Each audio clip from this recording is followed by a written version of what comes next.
Hi అండి అందరికీ ముందుగా వెల్కమ్ టు మాటల రెస్టారెంట్. నేను మీ ప్రియ. ఈరోజు మన రెసిపీ ఏంటంటే కొబ్బరి అన్నం. సో ముందుగా మిక్సీ జార్ తీసుకుని కొబ్బరిని చిన్న చిన్న ముక్కలుగా కట్ చేసుకుని కొద్దిగా వాటర్ వేసుకుని గ్రైండ్ చేసుకోవాలండి. మెత్తగా గ్రైండ్ చేసుకుని ఒక వైట్ క్లాత్ తీసుకుని దాంట్లో మన ఈ కొబ్బరి పాలని మనం తీసుకోవాలన్నమాట. జస్ట్ స్ట్రెయిన్ చేసుకోవాలి.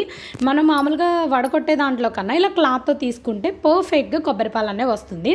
సో బాగా స్క్వీజ్ చేస్తే కొబ్బరి పాలు వస్తుందండి. మళ్ళీ మనం ఆ స్క్వీజ్ చేసాక మిగిలిన దాన్ని కూడా మళ్ళీ ఇంకొకసారి జార్లో వేసుకుని కొద్దిగా వాటర్ యాడ్ చేసుకుని మళ్ళీ మిక్సీ చేసుకుని మళ్ళీ వైట్ క్లాత్లో వేసుకుని స్క్వీజ్ చేసుకుంటే అప్పుడు పాలు వస్తాయి. ప్రతిసారి 2 times అలా చేస్తూ ఉంటే మనకి పర్ఫెక్ట్గా కొబ్బరి పాలు వచ్చేస్తాయండి.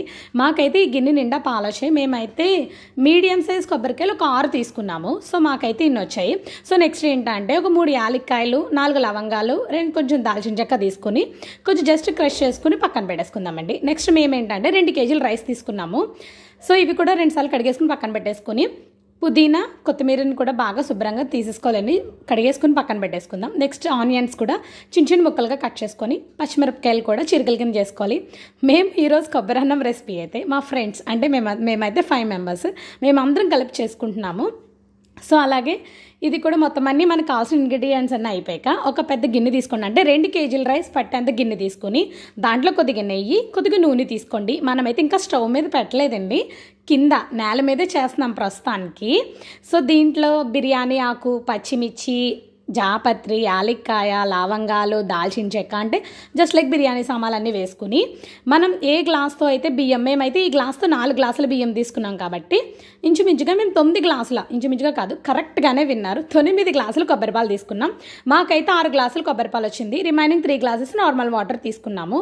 అయినా టేస్ట్ ఏ మాత్రం తగ్గలేదు, చాలా యమ్మీగా ఉందండి. సో మనం టోటల్ 9 glasses తీసుకున్నాం కదండి. ఇప్పుడు 9 glasses బాగా పక్కాగా కొలిచేసుకుని బియ్యం కూడా ఒకసారి 2-3 సార్లు కడిగేసుకుని పక్కన పెట్టేసుకోండి. ఇప్పుడు దీంట్లో ఏంటంటే కొత్తిమీర అలాగే పుదీనా మొత్తం అన్నీ వేసేసుకోవాలండి. ఈ కొబ్బరి అన్నం చేస్తుంది ఎవరా అని అనుకుంటున్నారు కదా, ఇదిగో తినే మా ఫ్రెండ్ అండి. సో తిని కొబ్బరి అన్నంలో స్పెషలిస్ట్ అంట, కానీ తిన్నాగా తెలిసింది అది నిజమే అని మాకు అర్థమైంది. సో కొత్తిమీర, పుదీనా వేసేసుకున్నాం కదా, దాంట్లో కొద్దిగా సాల్ట్, కొద్దిగా పసుపు వేసుకోవాలి. సో మనం బియ్యాన్ని బాగా కడిగేసుకున్నాం కదండి, ఆ బియ్యాన్ని అంతటిని దీంట్లో వేసుకోవాలి. ఇదంతా మనం నేల మీద పెట్టి చేస్తున్నామండి ప్రాసెస్. నేనైతే ఎప్పుడు తినలేదు, విన్నాను కానీ తినడం అయితే ఇదే ఫస్ట్ టైం. సో మాకు ఇంకొంచెం ఆయిల్ వేస్తే బాగా పొడి పొడిగా వస్తుంది అనిపించింది. ఇప్పుడు ఏంటంటే టేస్టింగ్ టైం. ఆ చెయ్యి ఎవరిది అనుకుంటున్నారా? మనదే మరి, మనం టేస్ట్ చెప్పంది పొయ్యి ఎక్కదు కదా. సో టేస్ట్ చూసాం, కమ్మగా ఉంది.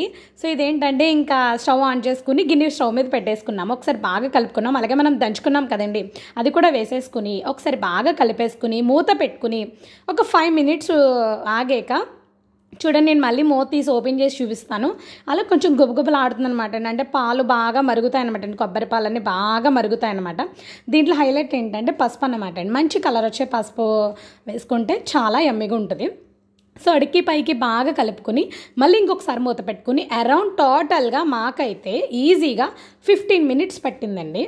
So after 15 minutes final look ఇలా ఉంది. చాలా పొడి పొడిగా, అసలు ఎక్కడ అతుక్కోకుండా చాలా యమ్మీగా ఉందండి. మెయిన్ పిల్లలు అయితే చాలా బాగా ఎంజాయ్ చేశారు. మా 5గురికి 8 kids. సో 8 kids కూడా ధూమ్ ధామ్ చేశారు, చాలా బాగా ఎంజాయ్ చేశారు.